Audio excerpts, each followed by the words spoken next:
mutima gwange munda gukubira nze ne kuntujja omukwano leero njagala otegere nti wampamba wotoli serious nnyo nze sebaka nyabo Amina Mungu ngamugaga Amina Allah wachitiwa Owono we bukuyimbo bwakubiddwa ku mukolo gwa mwana muwala omwelu ya yelu kalinga omzungu nga bamita Rahma ngaha naluwada ngagenda n'omwemwe Hassan Luyima kakati nomunayo gwo mukolo gusaka gwe tugenda kubanga tukutusako ate bwe tunavayo tukutuseko bali wenda bagamba wipolobo lubanga mulokole pelibe wipolobo lubanga ngera omwami Toko Filiam nga agenda kubanga jakuze emyaka 21 ne mukyala we Beifa osibye tya mukwano ali mu Club Delta TV chikole amanya gange yenze omugole mukyala Kawesa Sharita mazima wanvu banange mwe bali kunsabira mwe bali kunjagala nange mbagala nnyo mbagira ddala era nsabira buli muwala atana bakubera nga atuuka kukula eri ofumbo omwami nagamba tino leka ngende nkujjeyo ewamwe mu butongole toggwa musuubi luli bolo nawe ojja kifuna n'ekyo olina okukola sanyukirako abalala bw'olaba munnakituuseeko ng'olina kisobola omukwasizako mukwasizeeko bw'olaba munnakituuseeko nga osobola omusanyukirako musanyukireko bwe lwosanyukira ku balala naawe okifuna banenze nga nsanyukidde ku mbaga zammwe buli omu ne mukubira enduulu yensonga ndowooza lwaki nange nakoze eki nakituuseeko nyongera okwebaza munange abantu bonna abaaliyo ku mukolo abantu bange ba Delta TV mwebale nnyo mwebale ddala TV zonna ez'enjawulo mwebale nnyo mwebale ddala ba media personalities ba YouTubers abakyala bamami abakolamu mwenna mwebale nnyo mwebale ddala okubeera nga mwaliwo ku mukolo gwange naye kati back to business honeymoon yaggwa nga nno munaye bwe nkugamba nti Sharita's by the World yenyambaza era be bakolako akaviiri ne makeup nga nno tukola ku bagole nga nga tuteeka omukolo gwo gwonna mu lunaku olwo lumu tusanga Road Wakoma ekizimbe bakiyita Sal Complex nga tulina ne School of Beauty bannange twazeemu okusaba kwammwe mwenno munnanga bagala okuga musoma ebyenvi ne section weri ngamba abaana basoma nga bave waka wabula ne boarding section etandika January Sharita School of Beauty yalese boarding section mulekyo mukwano ebifo bitono ebya boarding okitegedde kati jangu obukingire mangu omwana wo mu January atenga akatanda ke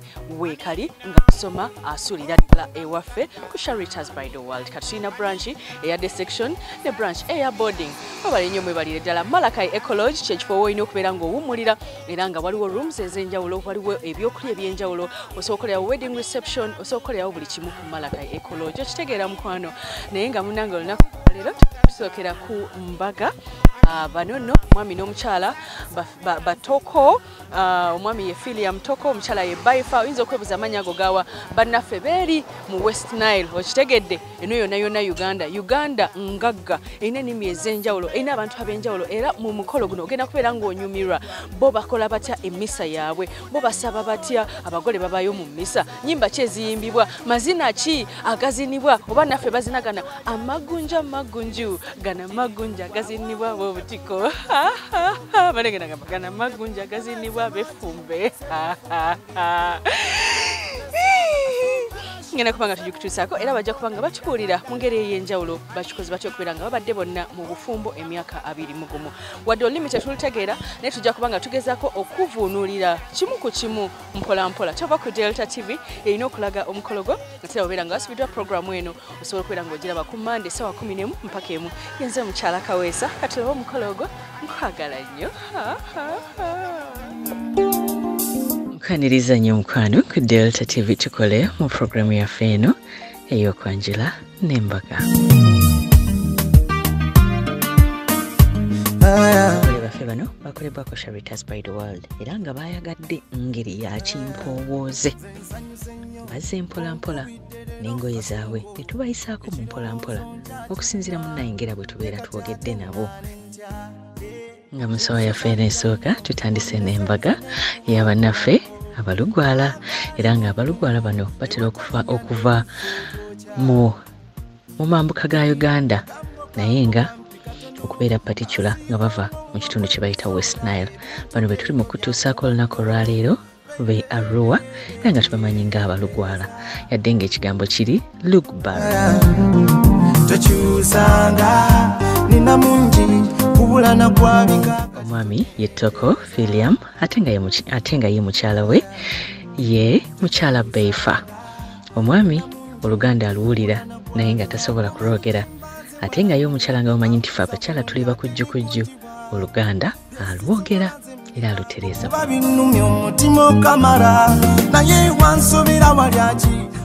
Ababiri bano bali mu kujaguza emyaka 21 mu bufumbo.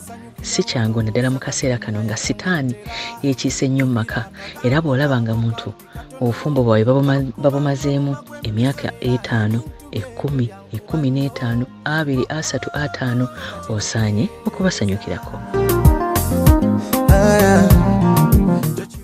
Bw'abeera ayagala bwe tumukolako wagamba nti nze nsobola bwe kati nga tufunira abamukolako wagamba nti nsobola bwe kati nga tufunira abamukolako. Sharita's Bridal World bwe bali kwera ne package ez'enjawulo ezijja ku buli muntu be bakoze ku bagole bano oluvannyuma ne batwalibwa okutuuka e Rubaga gye bakoledde okujaguza kwabwe kw'emyaka 21. Sekati mukole nyangu kanyangu wenkunani kakaweta abafere tebatuse mabega kuba kimanyi.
Oh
ategera Luganda. Arua.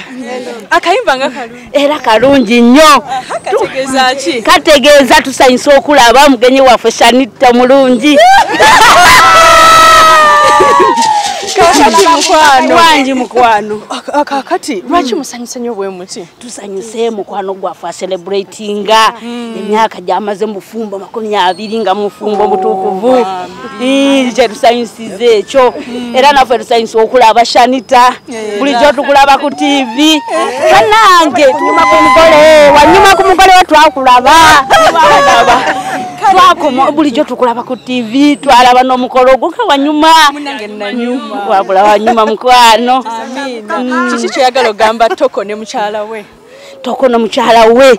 Nze kyembagamba banyweze obufumbo bwabwe obwo. Babeere kyakulabirako ku baana baabwe. N'abalala naffe tulabiraawo. Mukama nawe naffe akitukolere. Akibakolere. Mumwereza kalulu keeri.